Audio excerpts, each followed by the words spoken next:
in this world, especially in these times, one of the things that I hear being very appreciated or very it's like if you don't have it, it's like there's something wrong with you. And the whole idea is, even in the aspect of parenting, this is something that you have to inculcate or create for your children so that they become better and successful human beings. And the whole concept is independence. You have to raise up independent children. So they say send your children to see the children who have grown up in hostels, boardings. They are more independent.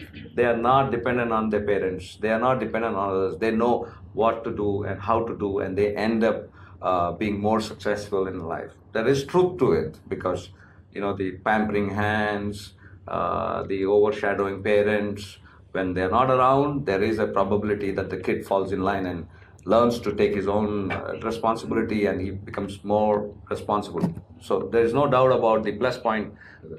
So that there's no doubt about it, but we stretch it so far that becomes a must in every sphere of our life.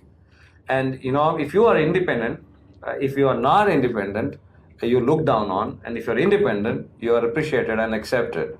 So much so that we come to a point that we realize that we can do without anybody around us. That's the whole understanding that many of us end up arriving at when we really are very successful and independent.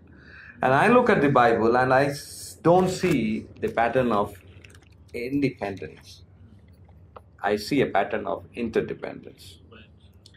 And for anything to be empathetically applied, it has to start from the top, isn't it? If there is an order that needs to be applied, it has to start with the top man, isn't it? Yes. You can't just come out with something which is applicable for the rest, but not to the main man. So the main man has to lead from the front in all aspects to get the messaging right. And that's the way and that's the order. There is a beautiful picture of interdependence in Matthew chapter 3, verse 16, 17. Matthew chapter 3, verse 16 and 17. Somebody please read it for me. After being baptized, Jesus came up immediately from the water, and behold, the heavens were opened, and he saw the Spirit of God descending as a dove and lighting on him.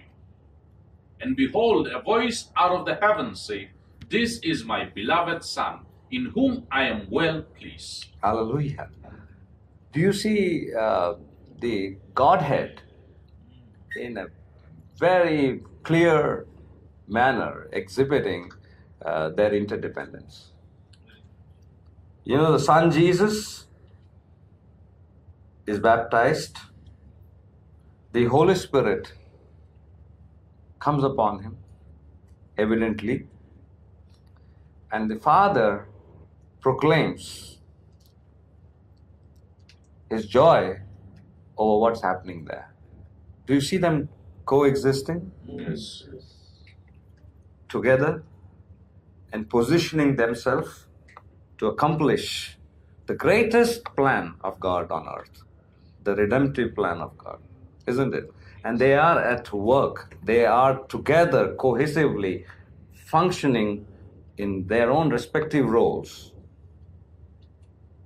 to bring about something which is going to be very fundamentally important for mankind. You see, the Godhead, as Christians, we are privileged. The Godhead that we believe in is, the Father, the Son, and the Holy Spirit. We see them as not three different entities. We see them as what? One entity, but with three different dimensions, the three different functions, three different roles, cohesively supporting each other, acknowledging each other, and recognizing each other, and fulfilling each other's role, and thereby collectively accomplishing what they have in their hearts, isn't it? Isn't it very clearly evident? And God Himself is demonstrating that into our lives. Yeah. Genesis chapter 1. The story of creation. Everybody knows this. Story of creation, everybody knows this, isn't it? God created. There's a pattern that you can get to see there. What do you see here when he sees everything null and void? And among the creation, you see in sequence, you see a lot of things happening there. First, what does he create? He creates the light. He says, let there be light. What do we see happening there? There is light and darkness. They end up into a divine, it is the sovereign plan of God, where it is sequentially worked out that the day will have its role and the night will have its role. The light will have its role and the darkness will have its role. And they started functioning, supporting each other. Imagine if the day extends more. There are countries where you have longer days and nights, you don't even see it. That's aberration, that's abnormal. How beautifully they work within each other. You move on, it creates what? Water, the ocean. You see, waters are brought in together. The great waters are brought in together. What do we see there? The water and the cloud. What services the cloud? The ocean. And what services the ocean? The cloud. Do you see them taking care of each other? How they work? If there is no water, there is no rain. If there is rain, there is water. They function in a cycle, in an interdependence. Yes or no? Yes. You see that happening? Ground and plant, the vegetation, the land. See, the land holds the plants. And what does the plants do? What do these trees do? What happens why do soil erosion happen? When there is deforestation, when there is, absolute reckless removal of the plants hold the land, and the land hold the plant. Do you see them working together in interdependence? Yes. What happened in Kerala? All of a sudden, there was a deluge. There was huge rain. The dams could not hold the water. There was a high tide. Everything worked together to ensure there was more water than what was required in the city, the state. Yes. But what are the stories that we're getting to hear? Yesterday I heard a story that really touched my heart. But an apt example for what I'm speaking today. A well-to-do couple from Dubai, they said they were this deep underwater. And they said they were crying out. They were literally crying out for help because they were seeing death right in front of them. And they say a boat went by and they called for help. But they didn't come because they couldn't help because they were already overloaded. They said subsequently, after some time, another boat came. They cried out. They yelled at them and they said, help us, save us. The boat guys stopped. They said, see, we can't take anymore. We'll sink. They said, can you take even one? There were 10 of them in a family. They were 10. Take one of us. They said, no, we can't take anymore, but we'll come back. So they go. After 2 hours, they come back. And they put these people into the boat. The lady is scared to get into the water. And these guys, by the way, are not naval staff, Navy or NDRF. These are basically fishermen who were not paid by anybody. No government was paying them. No NGO was paying them. They saw the city was underwater and they put their big boats on the trucks. They came down to these places. They were self-motivated and they were just doing it for the people. And they come back, and this lady is very scared to get into the boat. And he says, one of the fishermen tells her, listen, if somebody has to die, you will die after we die. So be rest assured that you're not dying before I'm dying. Who's telling this? This is not a motivational speaker. This is just a regular fisherman who nobody even notices. I don't know what are the profiles of fishermen in the Western world, but in India, nobody even feels they exist. Yes. They are one of the lowest strata segment people. So these people are evacuated. They are taken to a safe zone. They get out of the boat, and this man is a wealthy man. So he gets out and he asks for their number. He says, "Give me your number." And this is the fisherman's response: "Brother, if I wait to give you my number and coordinates, there will be somebody dying there. God helped you, saved you, pray for us." And they went back. They didn't wait for any money. They didn't wait for any favor. They didn't give their number so that somebody could transfer money into the bank account. They just went back. And they are the unsung heroes of Kerala. Yes. Thousands of lives have been saved by this meager fisherman. People who nobody noticed. What a great example of interdependence. What a great example. The elite, the people who are in good places are ashamed today because just few months back there was a major cyclone and the fishermen were heavily affected. And 20% of what they have shown was not exhibited at that time. 20% of what the fishermen this time have done for the average community was not done to them at that point of time. You see the dynamics? Interdependence at play at all times because that's in the heart of God. That's the plan of God. And that's how He has placed us on earth. And therefore, we need to be very conscious of our being on this earth. You see, of the creation, the finale is the creation of man, isn't it? Yes. And what is the combination of man? God in man and the woman in the man. Because He says, let's create them in our image and a likeness. So God and man. And in the man there was the woman. And they together were created. Do you see the expectation of interdependence being presented there in a much more richer manner than all the other things that we just spoke? The cloud and the rain, and the land and the vegetation. God, man, and the woman in the man. When you read in Genesis, when Eve is brought to Adam, you know what? You should read it beautifully. I don't know. Invariably, these two chapters come to me every time I speak. He says, "The man said, this is now," verse 23. Genesis 2:23. This is now, okay. The man said, "This is now bone of my bones and flesh of my flesh. She will be called woman, for she was taken out of man." Mind you, the man was not told by God that I'm going to put you to sleep and I'm going to take a rib out of you and I'm going to make a woman out of you. He was not told. The blueprints were not shared with him. Yes.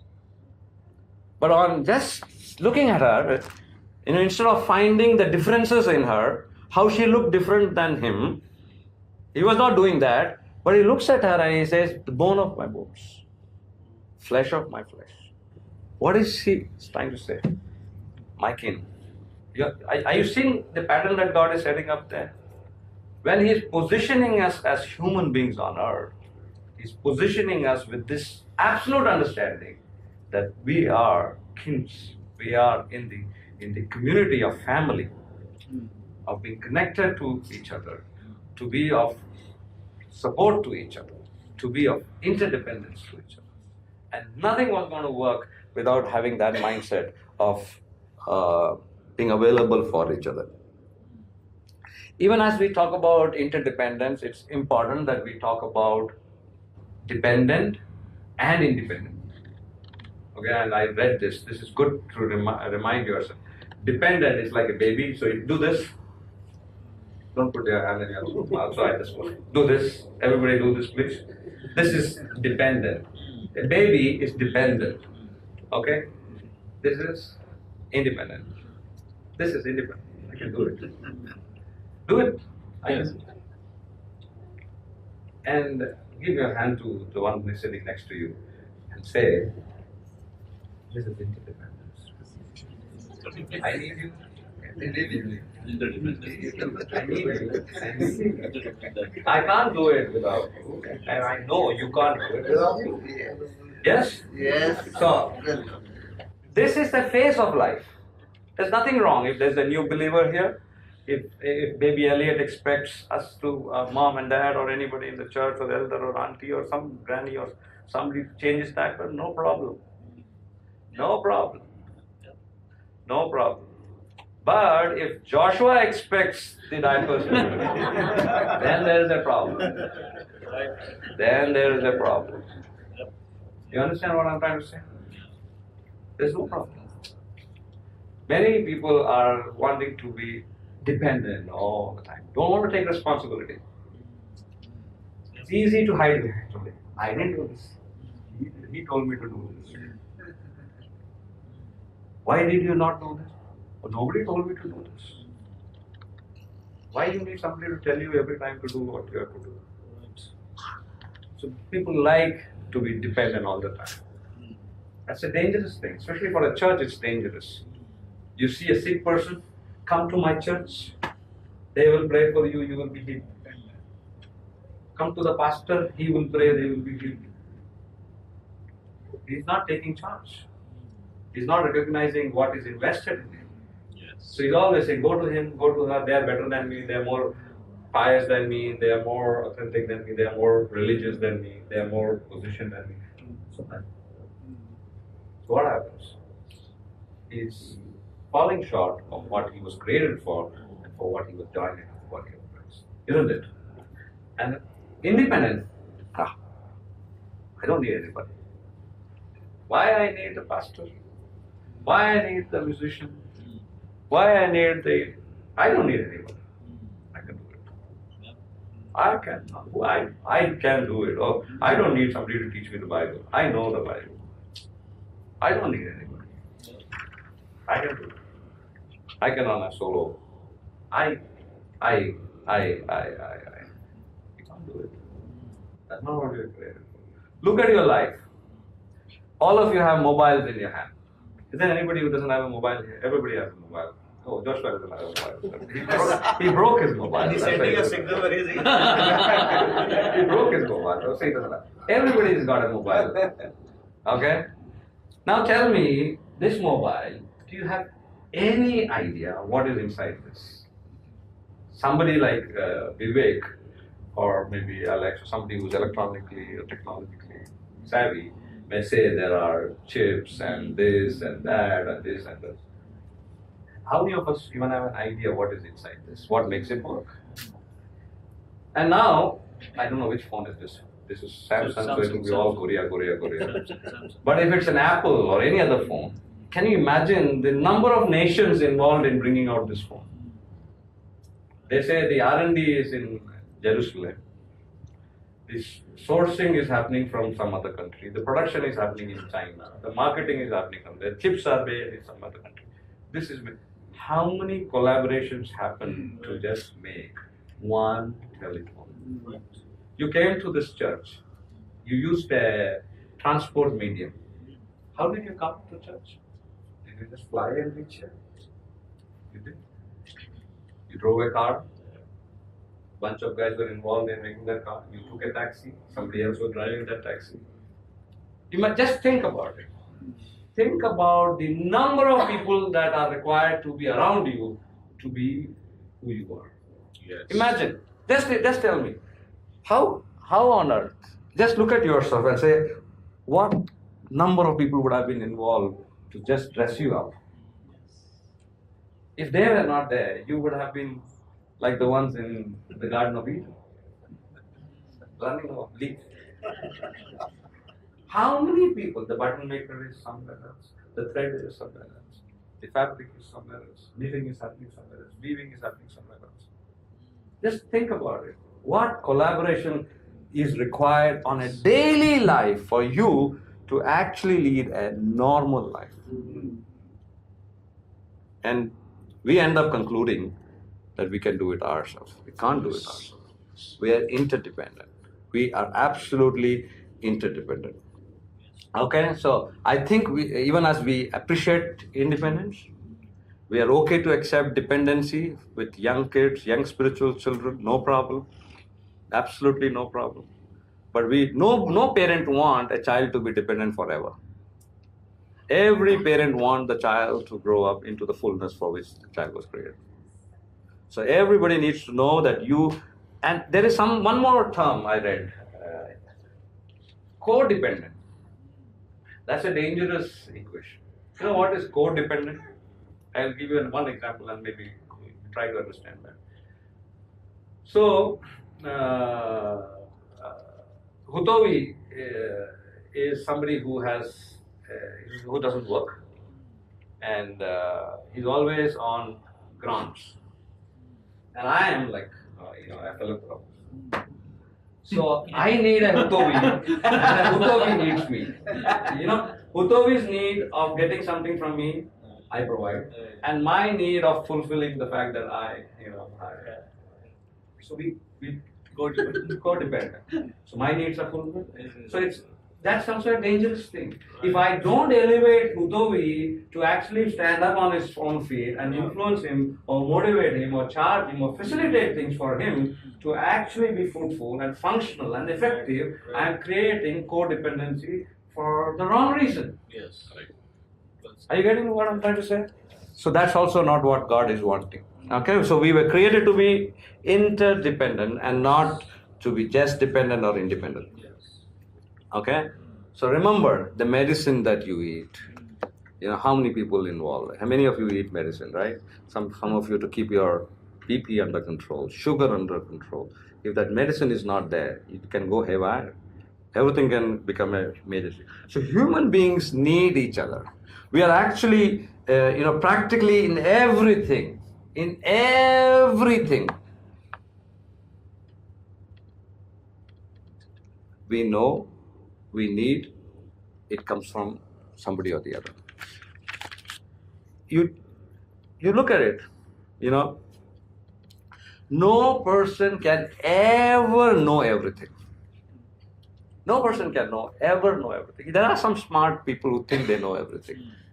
No person can know everything. We are far better efficient, far better, productive when we rely on each other. Yes. We're far better effective, far better efficient, far better productive when we rely on each other. You can't master everything. Einstein, I'm sure you know this. Einstein, everybody knows Einstein, right? Einstein, great physicist, accomplisher, whatever. He was also a musician. He used to play violin. And he once was in what do you call, where you have a conductor and an orchestra. He was practicing for that. Sorry, I'm not sure. He's saying, Dad, he doesn't even know that.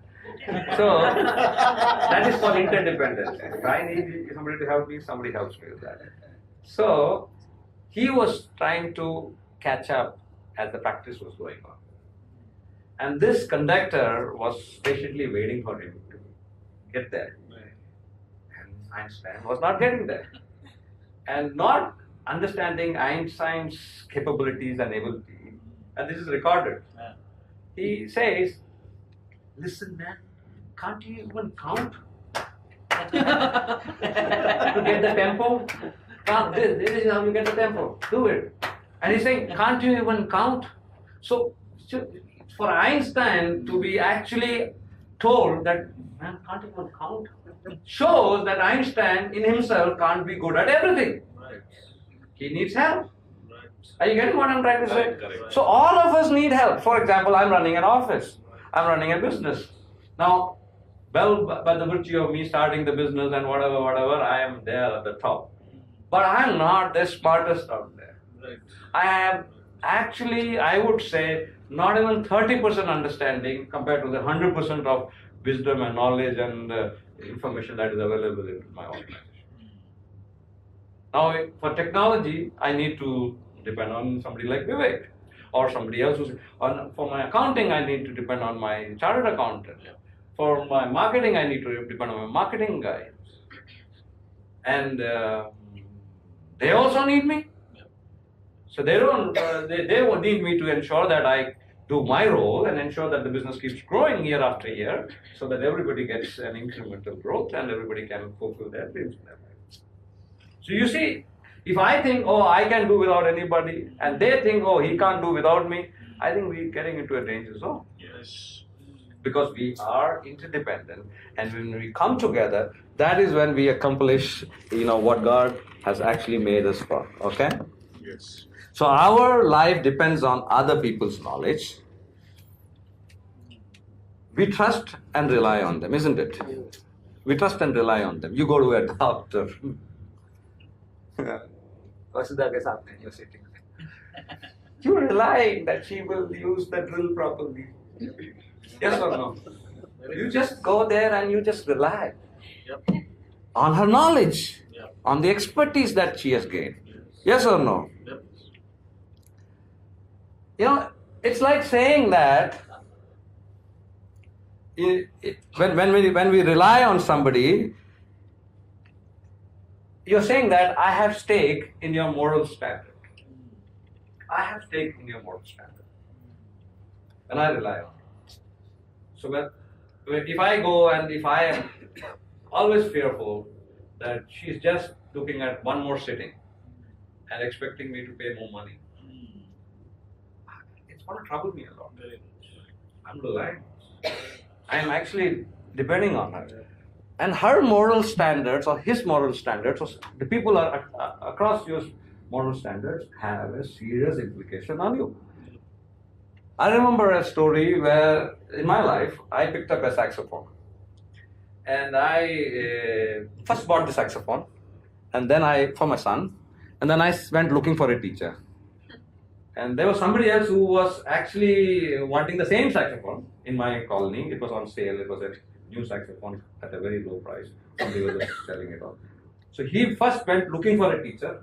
And by the time he found the teacher and came back, the saxophone had gone. So I first picked the saxophone and then I went looking for a teacher. And now I've Googled for a saxophone teacher. And on the Google, I find one name named Vinny Sood. I pick up the phone, and I think I've shared this earlier also. I pick up the phone, and I say, hi, my name is Titus, and my son wants to pursue saxophone training. Would you be able to train him? He said, yeah, sure, why not? And then he gives a bit about himself. And then I say something, and then he says, I bring in righteousness in my teaching. I said, what? I said, do you even understand the meaning of the word righteousness? And immediately he said, I am a believer of the Lord Jesus Christ. I said, oh, you then mean business. So if that's the commitment, and that's the understanding, and that's the moral standard, that if he's bringing it into his training institute, that's a great place for my son to be, isn't it? Because the moral standard is not of pleasing somebody, but to equipping somebody and to fulfill the purpose for which he or she is being hired for. So everybody is dependent on the moral standard of each other. Yes. Yes or no? Yes. Tomorrow, both of us are going to Nagpur. We're flying to Nagpur. I'm not going to go and look at the credential of the pilot. I'm not going to get a bio of his and find out what is his background, how many accidents, does he drink, does he have girlfriends, does he sleep late. I'm not doing that. I'm just believing in certain moral standards. And the DGCA rules that are prevalent, where they check and they ensure that people follow protocols. Are you getting what I'm trying to say? So it's like we have stake in each other's moral standards. Yes. So by refusing to have moral standards, we are refusing to fall into a place of being interdependent. Yes.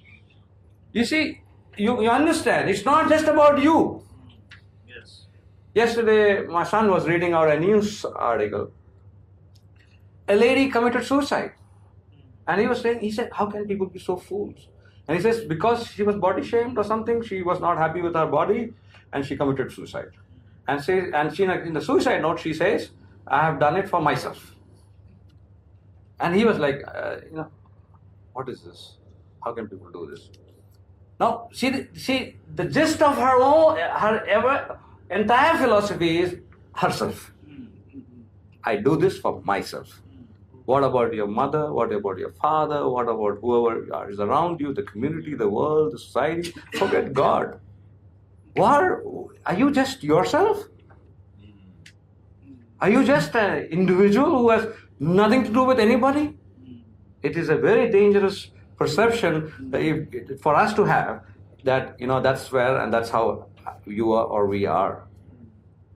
Okay? So as we commit ourselves, we need to recognize that we have to have high moral standards. See, there is I want you to go there. Leviticus. Please turn with me to Leviticus. Leviticus chapter 27, 26 actually. 26 is a chapter where you talk about obedience and disobedience. Okay, what happens when you're obedient is the first portion. And as is the biblical pattern, the obedience side you will find a little less number of things. But when it comes to disobedience, you will find more consequences there. And there is a verse that got my attention. I want you to read there. Leviticus 26 says, if you don't, go by what God is telling you to do, then you have consequences. Which verse? 26? I'll tell you. You eventually will be destroyed. Right.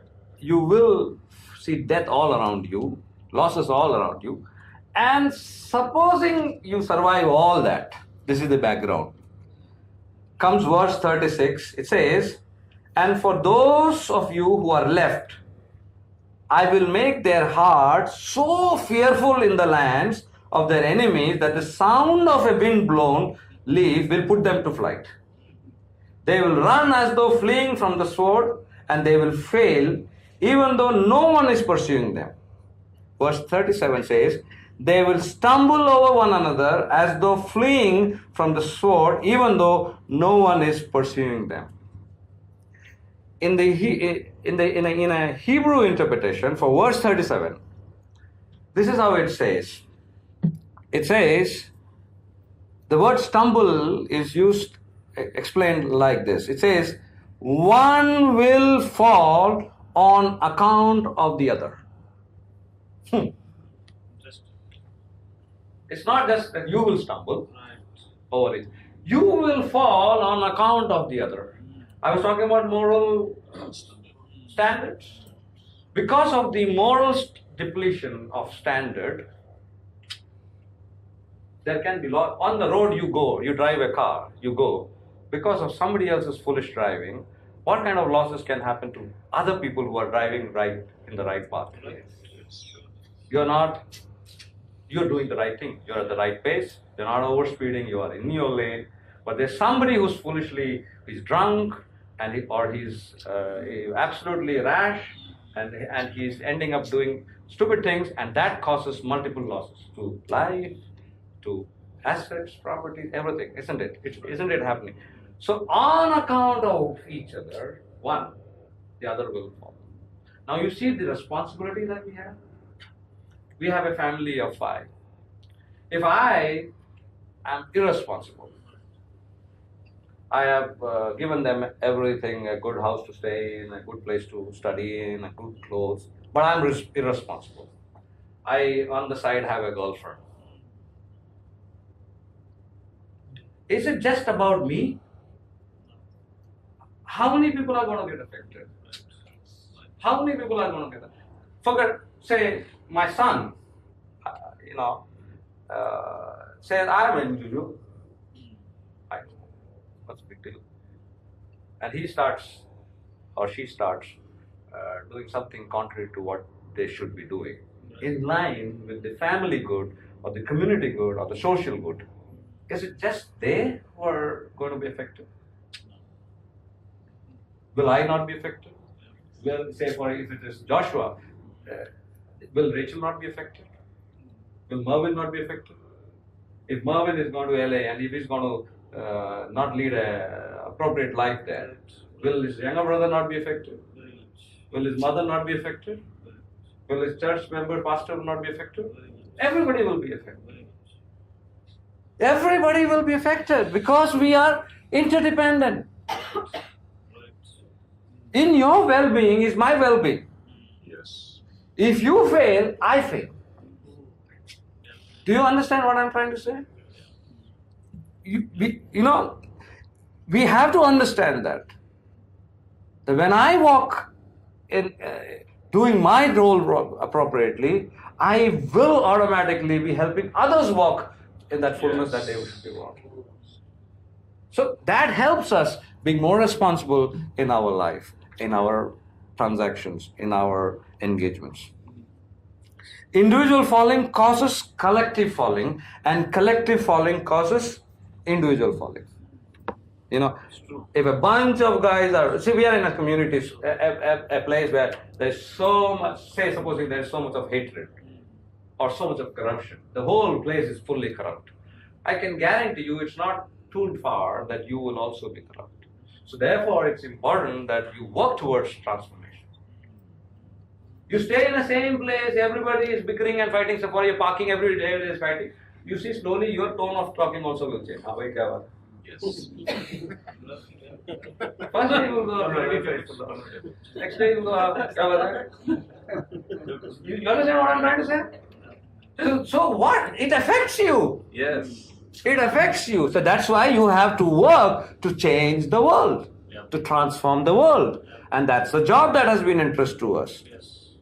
Right? So understand this. And I want you to say this. Tell each other, brother, if you fail, I'll fail. And if I fail, you will fail. Yes. Can you say that? Please tell each other. You fail, I will fail. Mom, if you fail, I'll fail. And if I fail, you fail. You understand what I'm trying to say? Are you understanding the seriousness of what I'm saying? You getting the seriousness of what I'm saying? Billy, if I fail, you will fail. And if you fail, I will fail. So therefore, we are not in silos. We are not individuals. We're together. We are one family. And we got to work to ensure that all around. And then in this journey, there can be people who are enlightened and there are people who are not enlightened. Who has more responsibility to show the kinship? Or that who has more responsibility? The one who has enlightenment or one is yet to have enlightenment? One who has enlightenment has to take the responsibility. Has to stand up and say, okay, my brother or my sister doesn't understand. I'm going to work for him or her. I'm going to ensure that they don't go the path or suffer the harm or the damage. I'm going to step in. I'm going to take care of each other. So I can never be what I ought to be until you are what you ought to be. I can never be a great believer until he becomes a great pastor. You understand what I'm trying to say? And he can't be a great pastor unless I behave like a great believer. I can't be a great husband unless she becomes a great wife. She can't be a great wife unless I become. She can't. We got to facilitate for each other. Yes. If I keep provoking her and irritating her and troubling her all the time, what will happen? What will come out of her? Same thing will come out of her. So you got to understand that it is directly proportionate. So you got to commit yourself to be the person who will contribute to bless and bring the best out of somebody else. Yes. And that's only possible when you do it yourself. And when you commit yourself to be made available to bring that transformation in each other's life. Yeah? Martin Luther King Jr.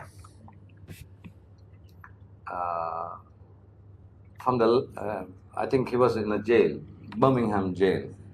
And a letter that was written from there when there were religious leaders who had written against what was happening. And the letter is titled, "The Negro is Your Brother." That's the title of the letter. And there is a para which says like this: "We are caught in an inescapable network of mutuality, tied in a single garment of destiny. Whatever affects one directly affects all indirectly." Yes. You cannot. See, even in our country today, fundamentalists, they just want to make it a nation of only one type of people. Correct. It's not going to happen. And if you're desiring for that, and if you're working towards that, you're going to diminish the quality of the nation. That's happening in the US also. Very much. You're not going to go progressively better and better, but you're going to go down as a community, as a society. Because you are not recognizing the presence of the other person in your life, and thereby you are failing from bringing out the best from the other person. So when we commit ourselves with that sincerity and that genuineness of our understanding to help each other, and what we are also recognizing and accepting is that I can't do it without you, and I know you can't do it without me. And there's something that you can add to my life, and there's something that you can add to my life. And when we walk with that understanding, we'll be all the more humble. Because I can't do it myself, boss. I need you. I need you. Instead of taking anybody else's example, in my house, my wife is a housewife, and if tomorrow I say, okay, I don't need you, I'm a successful businessman, you never know, you're not a contributor. I'm a fool. There can't be a bigger fool than me who does not recognize how she is contributed in the whole being of building what I have built. Are you getting what I'm trying to say? It happens to people. It happens to people. It happens to everybody. It happens to pastors. It happens to influential people. Yes. They stop recognizing people around them. Yes. They think they did it themselves. They can do it themselves. And therefore, they walk in pride and arrogance. Absolute pride and arrogance, which is destructive. Because I need you, and I know you need me. And let's work together to bring the best out of each other. Yes. And when we do that, we see God's kingdom on earth. Now look at the great partnership that God initiated. He created the world. He created the universe, everything beautifully. And who did He place it with? He created everything and He gave it to man and said, manage it, keep it, and ensure that everything is appropriately done. Look at the partnership. And man sinned. He rebelled against God, as it is common with all of us. But God doesn't give up. As we was talking about reckless, He just came looking for us.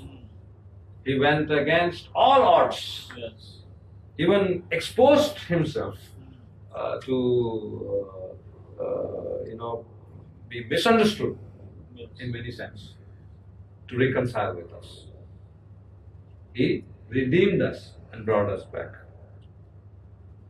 For what? To continuously lead a rebellious life? Continuously lead a disobedient life? Continuously go against Him? But to appropriate that love and appreciate that cost that was paid on the cross and be available as what? A partner of it. Yes or no? And what did He say? He sends His Son Jesus to die on the cross for our sins and eternally give us hope. And then He leaves that baton of taking the good news to not the angels, not to anybody else, but to this very man. He gives it to you. Mr. Malik, born Hindu, educated man, an engineer with civil engineer with irrigation. He called him and he said, "You're my child." He called him and he said, "You're my child. Now I'm going to empower you. Your irrigation learning is not going to come to you, but I'm going to give you the Holy Spirit. And the Holy Spirit and the Word will work in you, and you will become my instrument." Amen. Yes. Amen. You see the partnership? Yes. The contract, the engagement that we are getting into. And he says, "Now, Malik, go and become my mouthpiece." Yes. I always tell when people ask me which church you go to, I emphasize, I go to a Jat boy church, a Jat convert. I emphasize, I tell people, I go to a Neeraj Malik's church, a Jat engineer convert, I go to his church. I emphasize. You see the partnership? Is entrusting us interdependence. If there is one person on earth who does not need to be dependent on anybody and who can do anything on his own, is God Himself. Yes. But He says, no, I'm not. I need you first. I created you in the first place for this, to rule and reign. Now you messed it up. Now let me work it out for you. I will do it for you. Now be obedient and be effectively an instrument in my hand. I will give you everything required for you to be effective. Yes. Just be available. I am dependent on you. You know, there is a place where He says that it's like literally like this. He said, I did this much, you will do this much. Can you? It's like a guru who calls his shishya and says, buddy, I'm going to train you, you're going to grow bigger than me. God Himself is doing this. God Himself is doing this. See, we need to imbibe these traits which are in us because we were created in His image and be effectively available to be partners with Him, be instruments in His hand, to be a source of blessing, to become an extension. He is dependent on us. We are interdependent. Can you do anything on your own? Brother? You run the African. Every time you try to do yourself, you always see. Yes or no? The more you are dependent on Him, what you see? More. Why is it? Because there is an interdependence. There is a trust dependence. You depend on Him. Can you lead worship without depending on God? Have you not led worship sometimes? When you are not full of the Holy Spirit and you have felt that this time maybe I should have. Sometimes we are human beings. Sometimes I have also come. It happens. I'm sorry, I'm just getting. It happens. It happens. Something has disturbed you. You have not got back in the right relationship with God, and you are given the pulpit. There is something wrong with you. But when you are reconciled with God, when you are restored with God, and when you stand up to partner with Him, effective. The interdependence brings in the best out of us, and the interdependence positions us to be very well, effectively intervening in each other's life. And that's why we have become more fruitful. I want to close by reading a passage. Everybody knows about this. We don't need to elaborate this, but because I've managed to squeeze in time for myself, we will read this. 1 Corinthians chapter 12, verse 12 to 27. 1 Corinthians chapter 12, verse 12 to 27. And I want all of you to read together. 1 Corinthians, you can look at the screen. 1 Corinthians chapter 12, verse 12 to 27. Everybody together, loud and clear, please. Whenever you're ready. 12 onwards. Yes. Verse 12 onwards. Let's start. Yeah, go ahead. For even as the body is one, and yet has many members, and all of the members of the body, though they are many, are one body, so also is Christ. For by one Spirit we are all baptized into one body, whether Jew or Greek, whether slaves or free, and we were all made to drink of one Spirit. For the body is not one member, but many. If the foot says, because I'm not a hand, I'm not a part of a body, it is not for this reason any the less a part of the body. And if the ear says, because I am not an eye, I am not a part of the body, it is not for this reason any the less a part of the body. If the whole body were an eye, where would the hearing be? If the whole were hearing, where would the sense of smell be? But now God has placed the members, each one of them, in the body, just as He desired. If they were all one member, where would the body be? But now there are many members, but one body. And the eye cannot say to the hand, I have no need of you, or against the head to the feet, I have no need of you. On the contrary, it is much truer that the members of the body, which seems to be weaker, are necessary.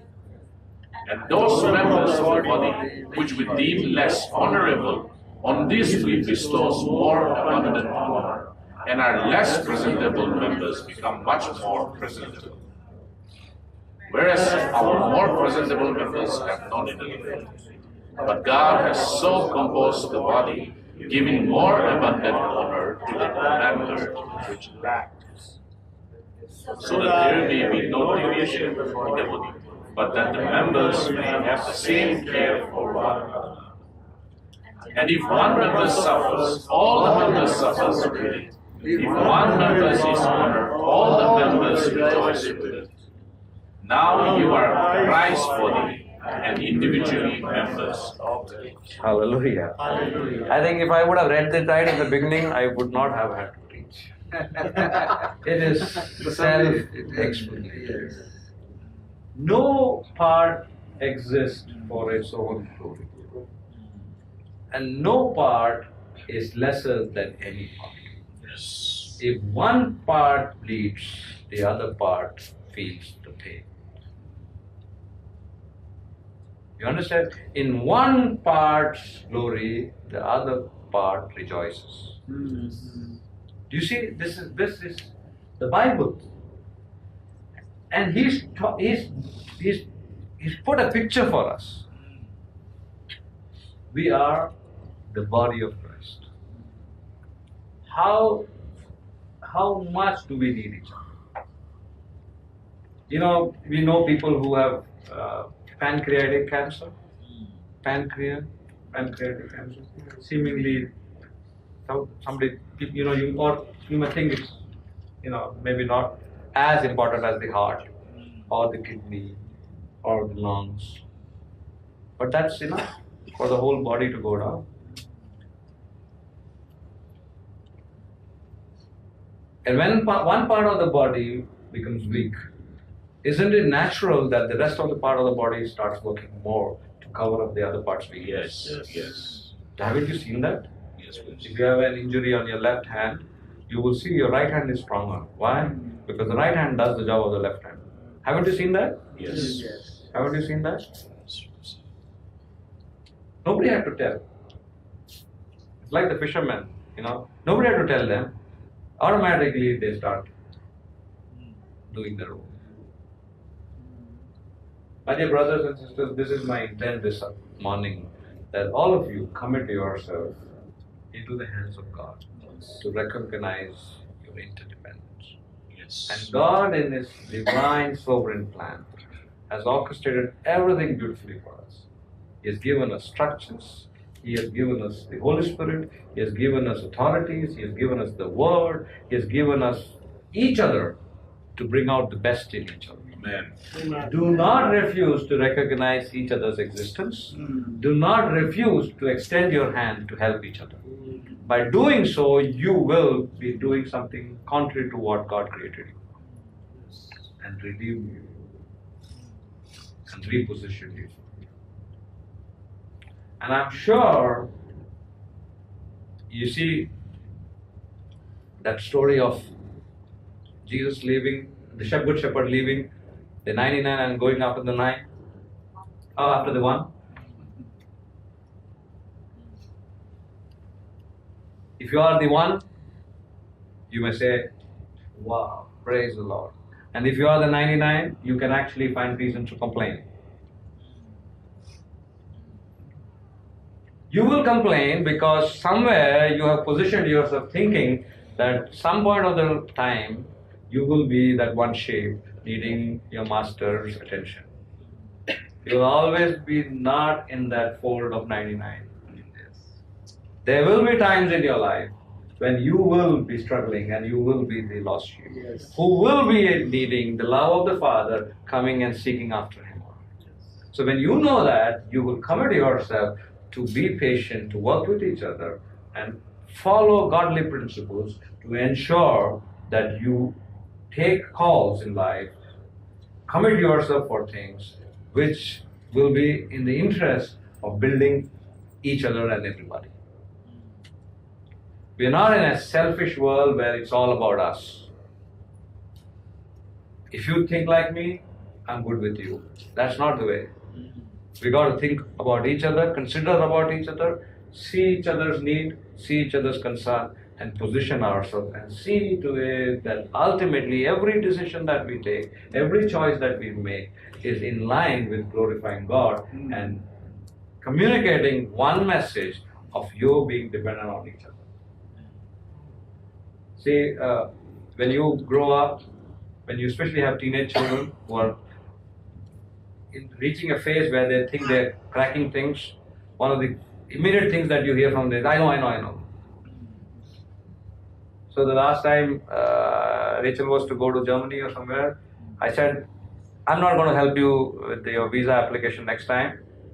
You have to, I know, I can do it. I said, okay, no problem. Now she has to go to somewhere like Sweden. I said, okay, you said you know it. 2 days she went around and said, you sit with me. You tell me. You do this. I know that she won't need me all the time. She will learn it from me and she will pick it up. It's not, there's no rocket science in it. Sure. But at the same time, she needs her father to be there to help her till the time she needs help. Are you getting what see, I can only afford to pick my family. That's why I can pick some of you and say, then you get upset. But I'm just saying. But if I create dependence that she always have to, I'll keep that one mantra that she will never know to prepare. She will always come to me. I'm a very poor father. Yes. Who's insecure. Who's looking for people, his children to always come to him.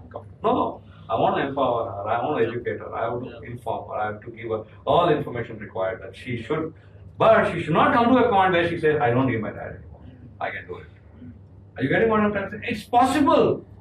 It's happening. So it's all around us. And how long are we interdependent? Forever. You know, tomorrow my boys can get their wives. Obviously, their commitment has to be more towards their wife. But they still have to recognize the presence of their father and mother and their sisters and their brother. They cannot just be building their own private me and my wife and my world. Yes. Yep. Are you getting what I'm trying to say? You got to. Because there are more people that you've got to be accommodating in your life. Because we're interdependent. We need each other. We cannot do a good job, we cannot be good testimonies, good witnesses if we are not conscious of our dependence on each other. And you lead an interdependent life, you see how beautiful it becomes. You will see there is less number of people who go through depression. You won't find many people who say, nobody cares for me. Yes. Nobody knows what I'm going through. Very calm, it will come down. Yes. Because everybody is concerned about everybody. Everybody is looking at each other and saying, okay, why is his countenance down today? Hey, what happened to you, bro? Why? Because I've always seen him cheerful. Today I noticed that is only possible when I am consciously working and deliberately, I'm patiently interested in each other's life. Are you getting what I'm trying to say? So we were created for interdependence, and interdependence is where the best will come out of us. More efficient, more effective, more fruitful, more productive. So today, as we close, I want you to close your eyes and look into your life and recommit yourself to make yourself available to be a source of blessing to somebody. At the same time, recognize somebody's investment in your life. Yes. Somebody's contribution to make you who you are. And be grateful about the opportunity to give and to receive. Be thankful that God gives you the opportunity to bless somebody. At the same time, be thankful for people that God has orchestrated around you who could give you and bless you and help you and lead you. because we were created to be interdependent and to ensure that the best is what comes out of us. And without our moral standards, a responsibility to be upright in our moral standards, we cannot ensure the best for our brothers and sisters. We are not individuals. We are not disconnected people who have no responsibility towards each other. We have responsibility and commitment towards each other. And our decisions matter, our choices matter, our preferences matter. In our workplaces, if our moral standards are compromised, it affects other co-workers, organization, and the people. In the church, if our moral standards are compromised, it affects the other people. It is important that we commit ourselves and humble ourselves to build a world of joyfully being interdependent and a source of blessing to many. Hallelujah.